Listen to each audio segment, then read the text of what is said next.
I just sent a copy of a comment that was done under the last video that we should discuss. And this guy is very critical of us, and he's calling we're snake oil salesmen and we don't know what we're talking about. What he has done here is he has pulled down an updated file where he copied and pasted stuff. This is on the Artemis program. Yep. This is Orion, right? And when I was making comments in the last video that there was a 486 chipset in Orion, Robert and I looked it up, and Kelly Smith video, he was talking about the speed of the computer, which is the same as what was put into the space shuttle. Kelly Smith said that the speed was 480 million times per second. Yeah. So that's not even a 486. But you're going to go to 486 because that's the next number up. This is expected. The communications link we have through satellites to Orion is momentarily lost. But Orion continues to receive and process data.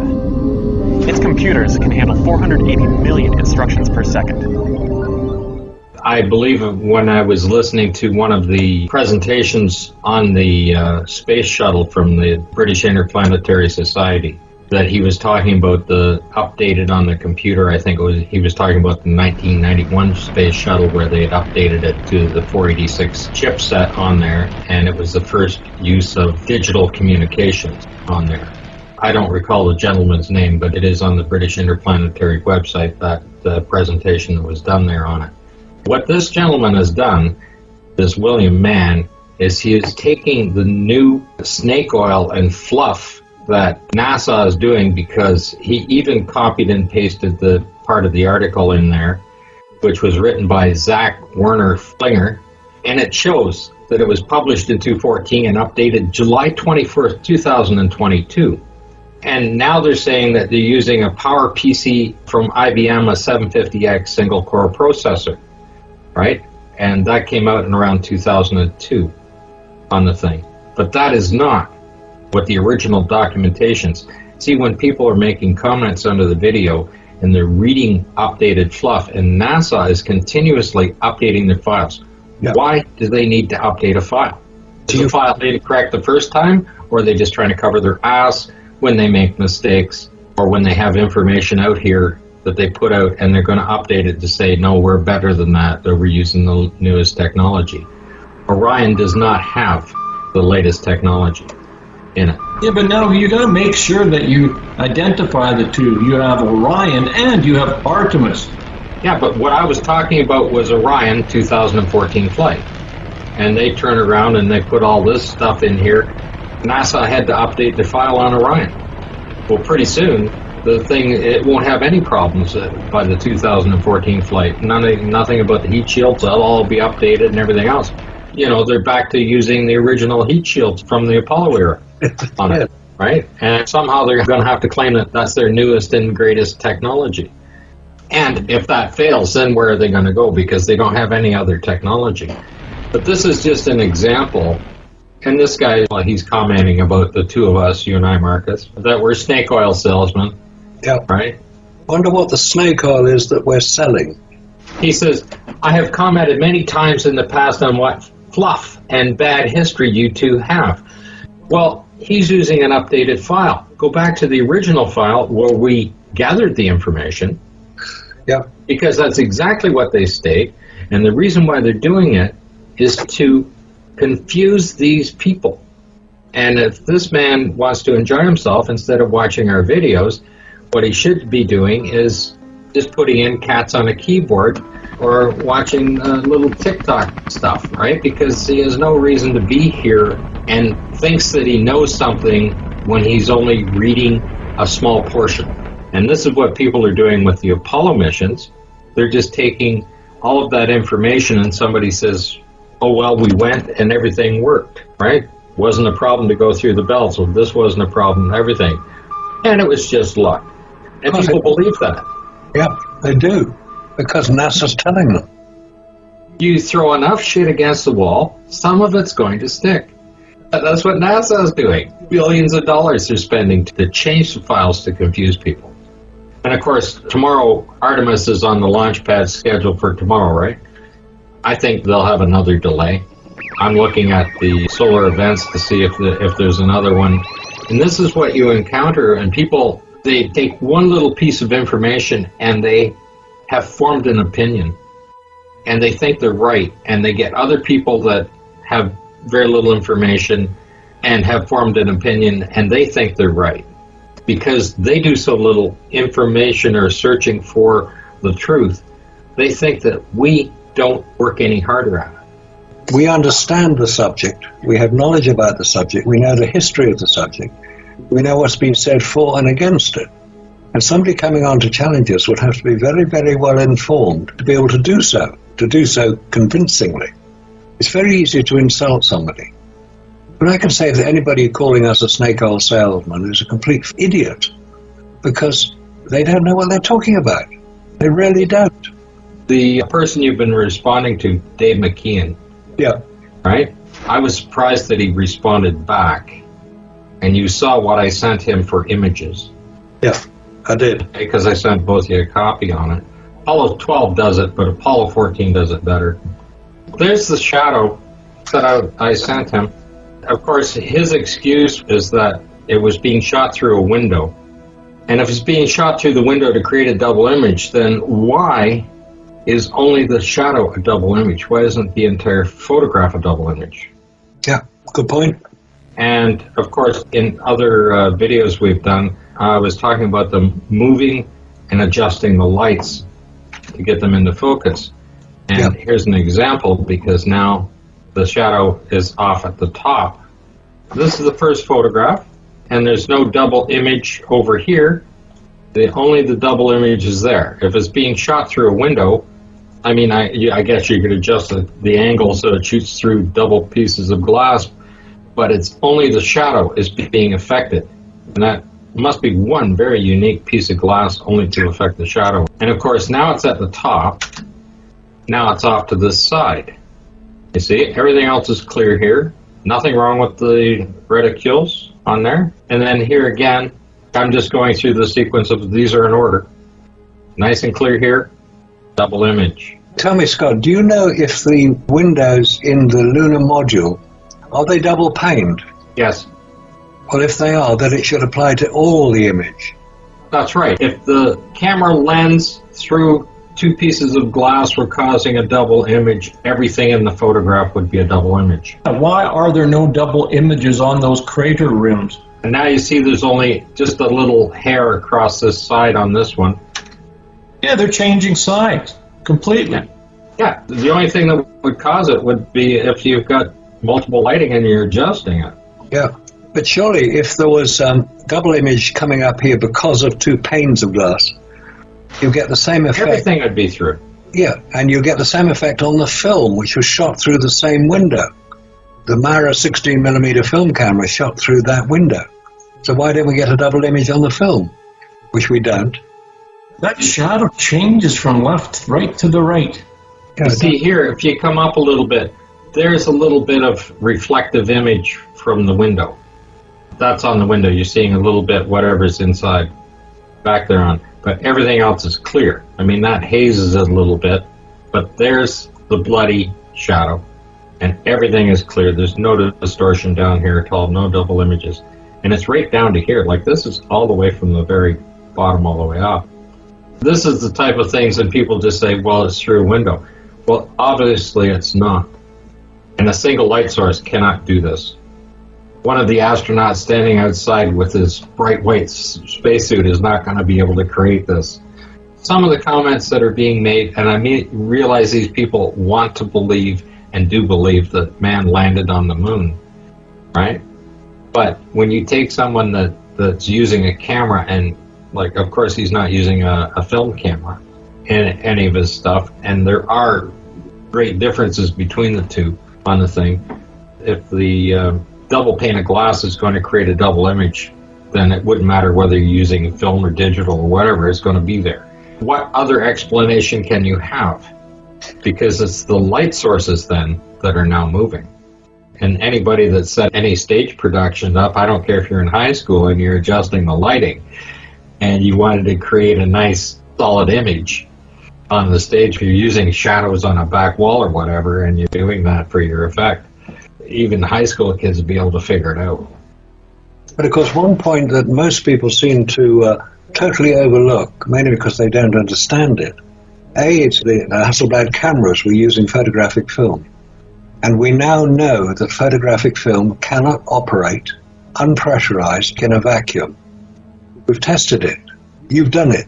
You've demonstrated a photographic film is affected, especially at a low level of vacuum, like the level that you were using, torr 10 to the minus 3, because to get a more expensive vacuum chamber was a bit out of the question. And it wasn't really necessary because we demonstrated the problem, as you can see in the pictures behind you.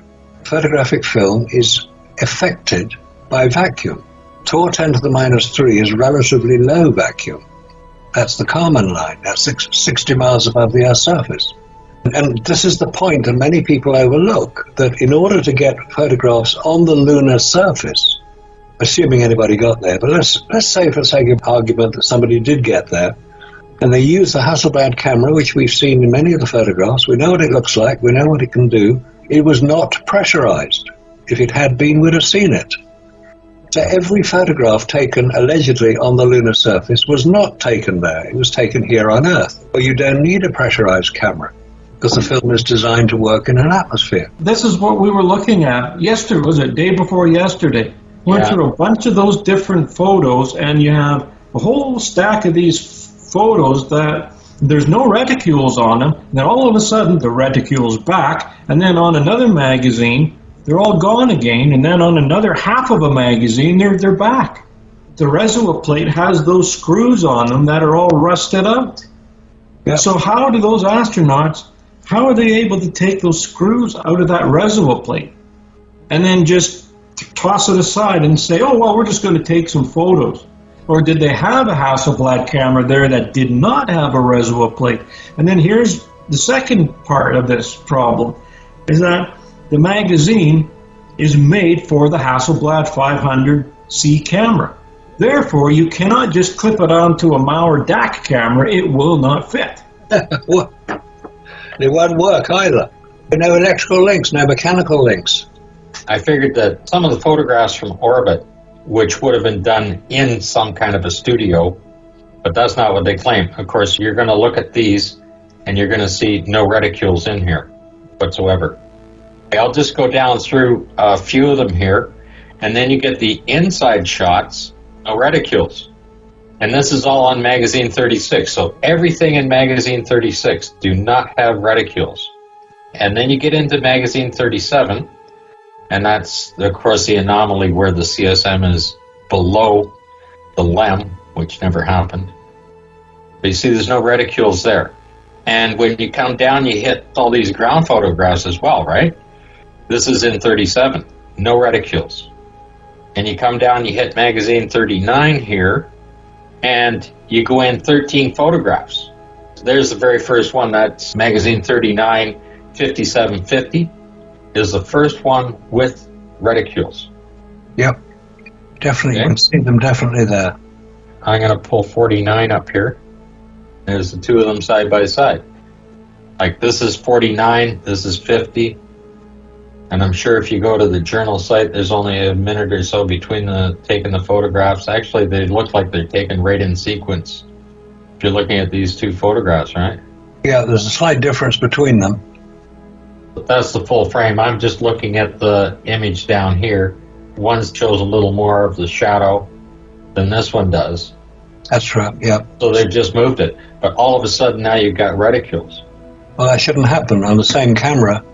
Either the camera will have reticules because it's screwed into the camera itself. It's not in the magazine, it's in the camera. So exactly, and those screws you're looking at there, it would take a fair bit of time. And don't forget, they never had a screwdriver on board.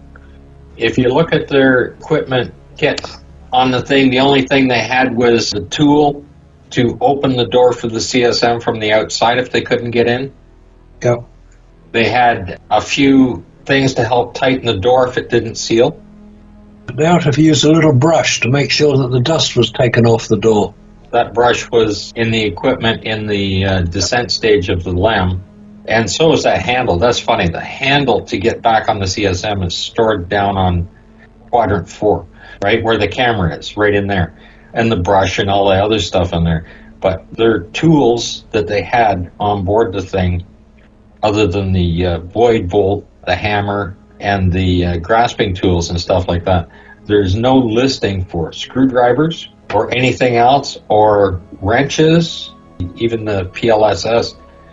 If they have to change the battery, and it's fully inside this case where you have to take a bunch of stuff off, they need to have tools to do that, to change the battery out. Yeah, what about the OPS? There's a battery in there as well. Yeah, and there's no way to get at that either. But the tools simply aren't there. And it's clearly listed on the site. I mean, they can update it and say that they had a whole bunch of, screwdrivers and wrenches and, clamps, you name it. But they didn't have them. The original PDF files, and I have read those carefully, do not have that equipment. What we're looking at here is magazine 37, and we're looking at the last orbital photograph here. No reticules on there. There's the LEM, of course, way above the CSM, because that is the CSM. Should never have happened like that, but that's what it is. That's the CSM right there. First photograph, magazine 37. No reticules in there on the reso plate. The ground is pristine. This is shot, so-called, just after they landed. And we go along through all of magazine 37 do not have reticules in them. So what we're going to do is we're going to scroll down a bit through them, and we're going to see right here, it doesn't take very long, that we have footprints on the surface on this same magazine without reticules. And of course, they only got out one time and they only came back in. They were not going in and out. So when you're looking at this photograph, they're in it for the final time. The footprints are on the ground, which means the mission, so-called, is complete out there. So we've only gone in on this magazine. This is 5488, and we are at 5449 on this one. So now when we go through farther down on here, all of the photographs on 37 here are at the end of the mission, shooting out the window. And you see the cameras out there, the flag is sitting there. You can note the position of the shadow. It basically stays the same. Here's the problem. You have to go back and look at the original list, the equipment list, because if they had one camera on there that had reticule and the other one that didn't, then you have a problem here. But if they didn't, it doesn't make sense why you would have two different cameras, and these photographs would be one photo later you'd have a reso plate, and then the next photo you don't. And then the next photo it's back again, and then 3 photos later it's vanished. So how do they keep changing these cameras? The cameras are stated and documented that were on the lunar surface were thrown away. So if they had a camera with reso plates and without reso plates, the camera on the lunar surface, which is magazine 40, has the reso plates in it, and that one's left on the lunar surface. And then here's just another shot of showing at the end, and this is all magazine 37 right here. So now we're going to scroll up and we're going to get to magazine 39. Magazine 38 is all orbital photographs. Here's the very first photograph of magazine 39. Magazine 39, they have not been on the surface. There are no footprints out there, no reso plates. Then we come in to about 14 photographs in on magazine 39. And then I'm going to scroll back. There's the previous photograph. This is 5749. And then the very next photograph, 5750, all of a sudden has reso plates. And as you can note, they have not been on the lunar surface in this photograph. This goes on. This is from 5750. Here's 5790. This is magazine 39. 5791. Nobody's on the lunar surface. The very next photograph, reso plates are gone.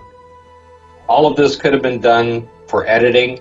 Why would they be changing cameras in and out during that? Nobody's been on the lunar surface through all of these, and there's 41 photographs with reticules in them. And then all of a sudden you get to here, and of course nobody's been on the lunar surface at this point. Then you get to 5793, 2 photos in when the Reticules disappear. Nobody's been on the lunar surface. One more photograph, and now, because they're not getting in and out, they're in for the final time. There's the laser reflector, there's the footprints on the ground, one photograph later. Still on magazine 39. So now you've got reso plates appearing, disappearing, everything's pristine, nobody's been on the surface, and now, all of a sudden, on the same magazine, if they were changing cameras, this is now the fourth change up from pristine. They left that magazine so-called inside the thing, using one camera with reso plates, then without, then with reso plates, and now back without at the end of the mission. All on one magazine. That's the point. It's all on one magazine. That's a whole lot of screwing around. But then it keeps going through with a bunch of other photographs. Now, the other point being made, the cameras on the lunar surface.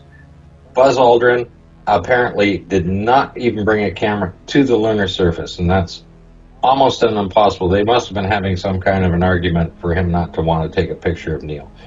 But the 3 shots of Neil, 2 partial shots of him, and the other one, obviously, the other astronaut was using Neil's camera, magazine 40. All of magazine 40 has reso plates on it.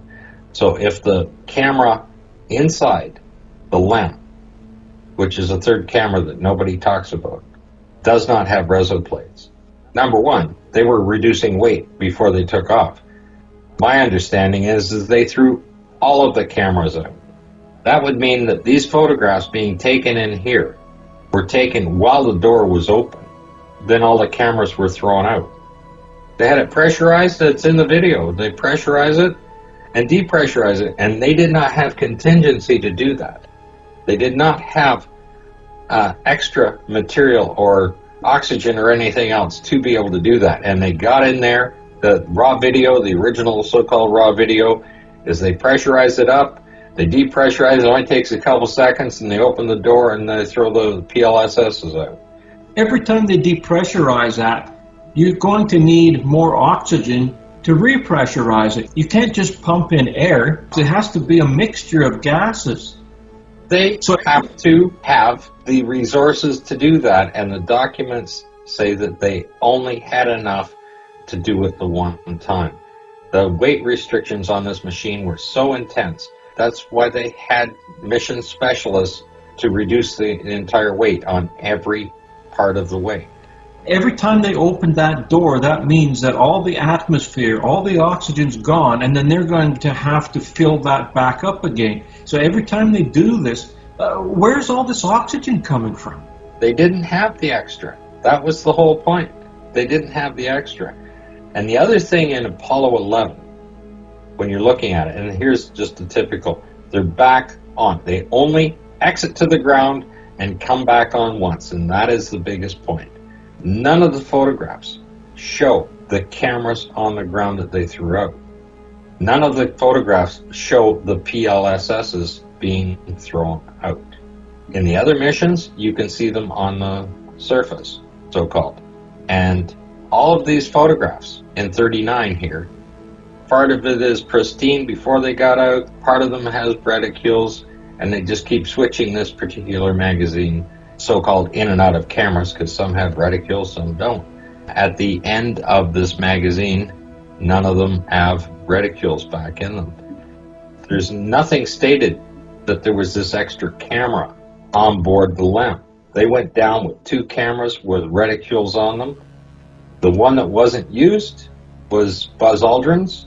It was listed as having reticules on them. Both of them, they're using the reticules because they wanted to be able to map use it for measurements for the surface.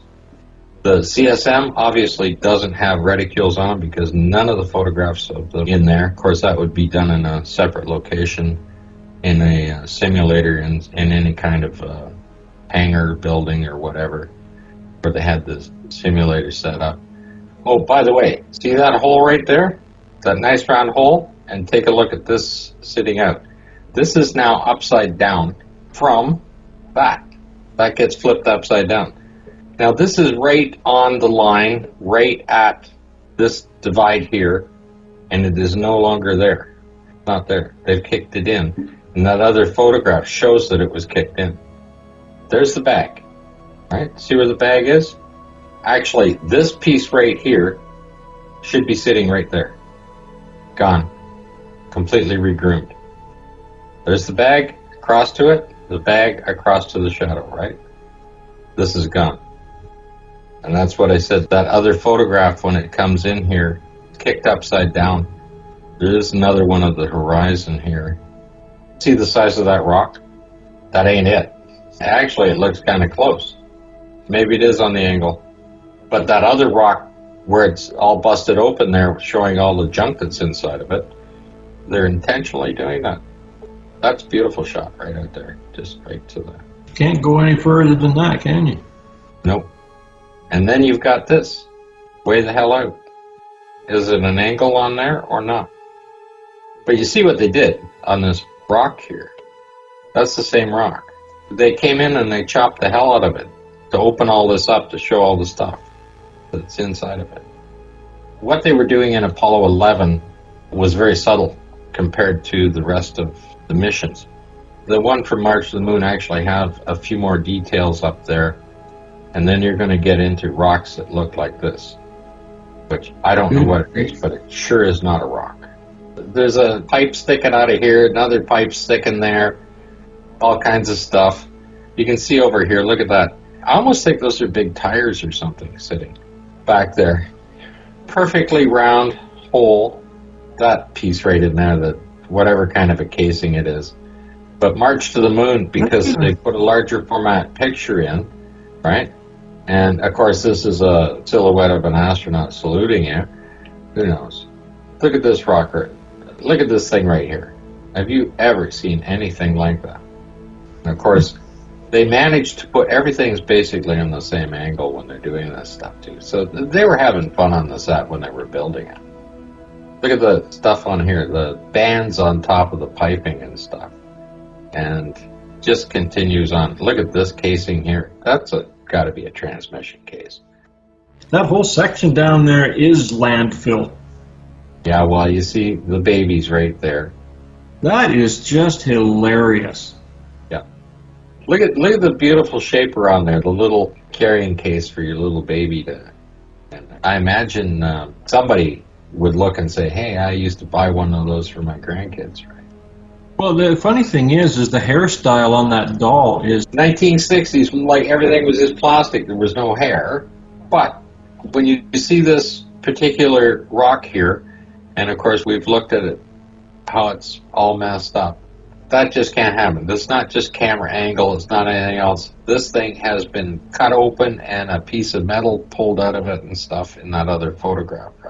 Here they are, right to the edge of the set. Could be the angle, but there's not a whole lot of set there. If we look at Gary's video, Gary is able to distill it in a way where he says that any film tech should look at the photographic record and say there's something off here, there's something weird about this. And that's key, because if you're a real film technician, you would feel that there's something off. If you had the real worry of financial implosion because you're trying to control the film, which is ultimately your product, you can't have exposure errors. You can't even afford exposure errors. I only had one competitor in Southeast Asia, and that was a multi-billionaire. It doesn't matter to him whether he blows a roll of film.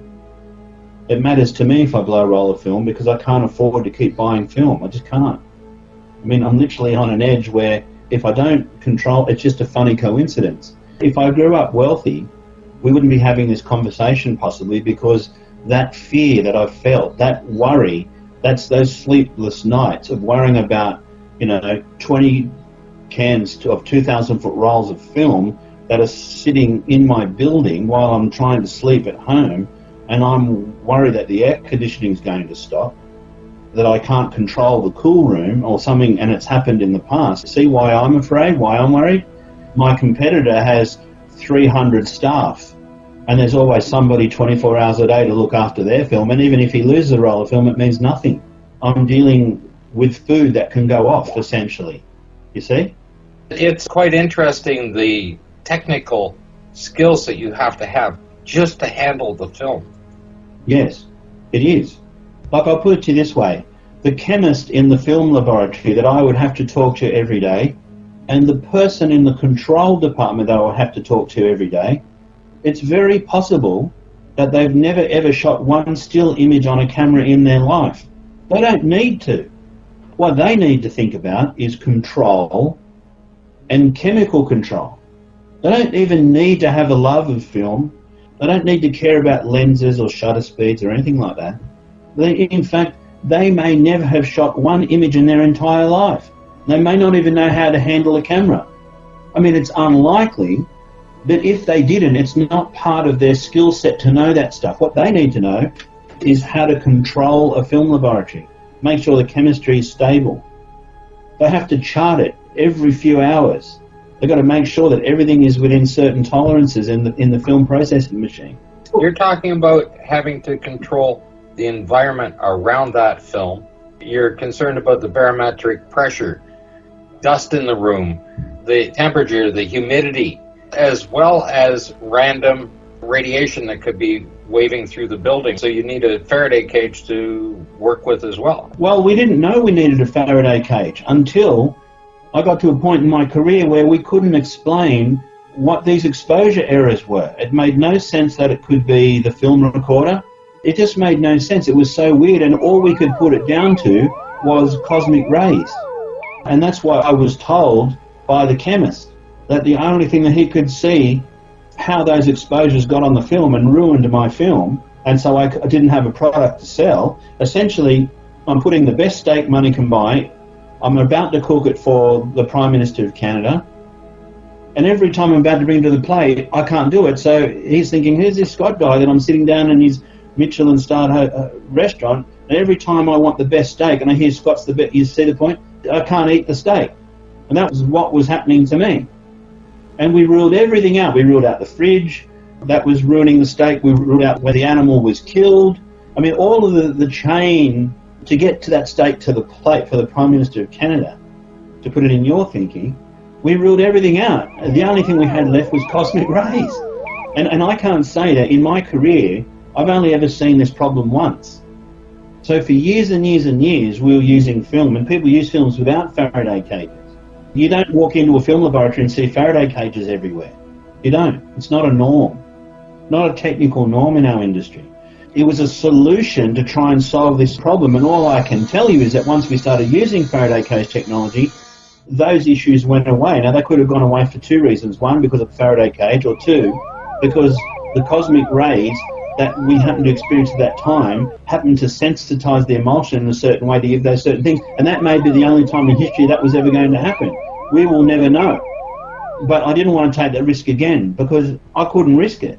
Because if that kept happening to me, I consider this, right? If I'm shooting out a whole motion picture at 120 minutes in length, that's a massive amount of film. And it's not just the cost of the film. It's the energy and the time, the film processing. It's the screenings that you have to do, the interaction with the clients.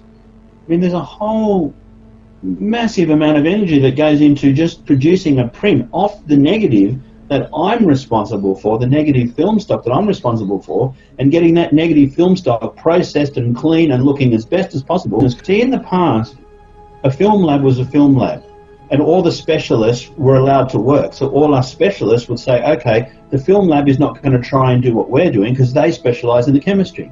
We are the special technical creative people. We'll produce our product, and then we can trust that we can take our work to the film chemical building, and those guys, that's all they're going to do. A Faraday cage is to stop random radiation, whether it's coming from the earth or a piece of equipment or anything else in there. Yeah. And when you buy a piece of hardware today, or computer or circuit boards or whatever, that little package in it has a Faraday cage around it. And so they're much more robust. A piece of a circuit board or whatever is much more robust and should be able to handle it. And yet, when it's shipped to you, it has a Faraday cage around it. That plastic pouch has the electrical wiring in it. They're very concerned, aren't they? The only reason why I found out about Michael Faraday was because of that incident. I didn't know what a Faraday cage was at that time. I can't know everything. All we knew is that the technician that built my studio told me, Tim, have you considered a Faraday cage? And I said, what's that? I don't know what it is. Because we've never used Faraday cages in the film industry, at least not in my experience, and I'm at the top level in my field, in my area, in my part of the world.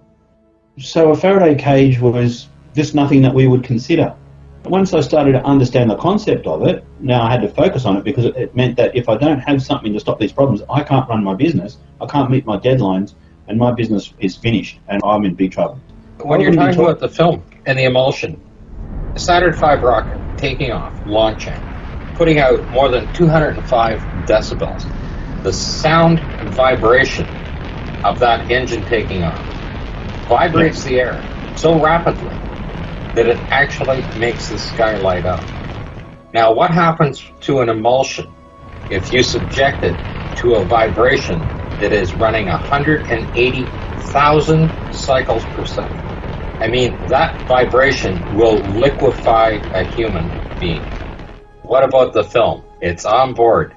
It's vibrating like that. That sound volume is going to expose the film. I mentioned this before, and you would have known about this yourself anyway during your own investigations, but one of the problems that we would have is pressure fogging. So whenever we take a brand new roll of film out of the can, I've got to touch it with my hands, right? That's why we have leader. We have so much leader. There's a whole lot of wastage at the start, and when we get the film back, you can see my fingers and everything just touching the film. Because even light touching will pressure fog it.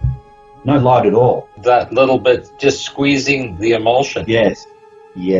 And so when you subject a film to a vacuum and then back into pressure in a vacuum, it's going to do the same thing and fog it. But worse, but much worse. What happens if you vibrate it? I mean, it's like me doing this a million times with my finger. If I can just take the film and hold it like this, and then put it in the film processor and you see my thumbs, that's just a simple pressure fog. It's happened to me millions of times. So a sound wave is reacting through it, is going to make a small movement in the emulsion the same as radiation does. Well, the same as what my desktop speakers, my studio speakers here. The same thing is moving. The cones of the woofers are moving, the tweeter's moving slightly at certain frequencies because it's sound. I mean, it's pushing, it's pressure. We're talking about a concentrated pressure, you know? And so if I take my finger and I press it, like I've got to hold the film, but I've always got to be very careful because even though you know that you've got some wastage at the front of the head of the film and on the leader, you still don't want to get into the habit of being rough with that because it means that you've always got to be careful. Because I've been around film since I was a kid, you learn to be gentle with it by default. You know, you have to be gentle with the leader, with the head leaders, with the tail leaders, because it means that you are constantly, by default, always being gentle. Once the film is shot and I put latent image exposures on it, there's a danger now that not only have I had to preserve the emulsion ready for latent image exposure, then I've got to transport it to the film laboratory and run it through the chemical processor. And this is all a process of control every step of the way, from the second that I get the film out of the cool truck from the couriers, right, into my cool room. I mean, the whole thing is a control thing. It just seems to me that whole control process is thrown away when they go to the moon. Where's the control? That's why I say to Gary, you can talk about f-stops, and you can talk about shutter speed, you can talk about all this stuff, but Gary's point that made me make that comment was real film techs would ask to themselves, really, there's something weird about this. And you do, and he's really succinctly got that right. In a few words, he's distilled exactly how Marcus thinks. Essentially, that's what Marcus is saying. There's something weird about this, and I'm questioning the record. That's all Marcus is doing, if you distill the whole thing down. Forget about all the technical stuff he talks about. I'm doing the same thing. I'm saying, well, how come I'm walking on eggshells with film? I'm worried all the time. I'm working for myself. If I don't handle that film properly, I'm in big trouble. So how come they're not worried about it in an environment where you can't control it? Please, with 1969 film stock technology? That's all I can say. For me, it's the enough said moment, because I know what it's like to have that feeling. You know, there's all these other things, shadows, you know, perfectly framed and all that. None of that means anything to me. I mean, it does, and all the stuff you found, it's all crucial and important. But I think the most important thing, and Gary picks up on it, is very simple, is it's the control. He didn't use that term, but I use that term because in the film laboratory we have the control department, as you know, Here's the other thing about the film, the magazines. The ones that are on the outside of the CSM are there. The mapping camera and everything else that are on the outside of the CSM. Those magazines are there from launch. They're not inside a capsule that is pressurized at any given time. They have to go through the entire launch sequence, through all the atmospheric rapid changes in temperature when you're moving through there, right through the Van Allen belts. Yeah. Right? And they don't pick them up for 9 days. That's when they can bring them back in the capsule. They do that EVA walk.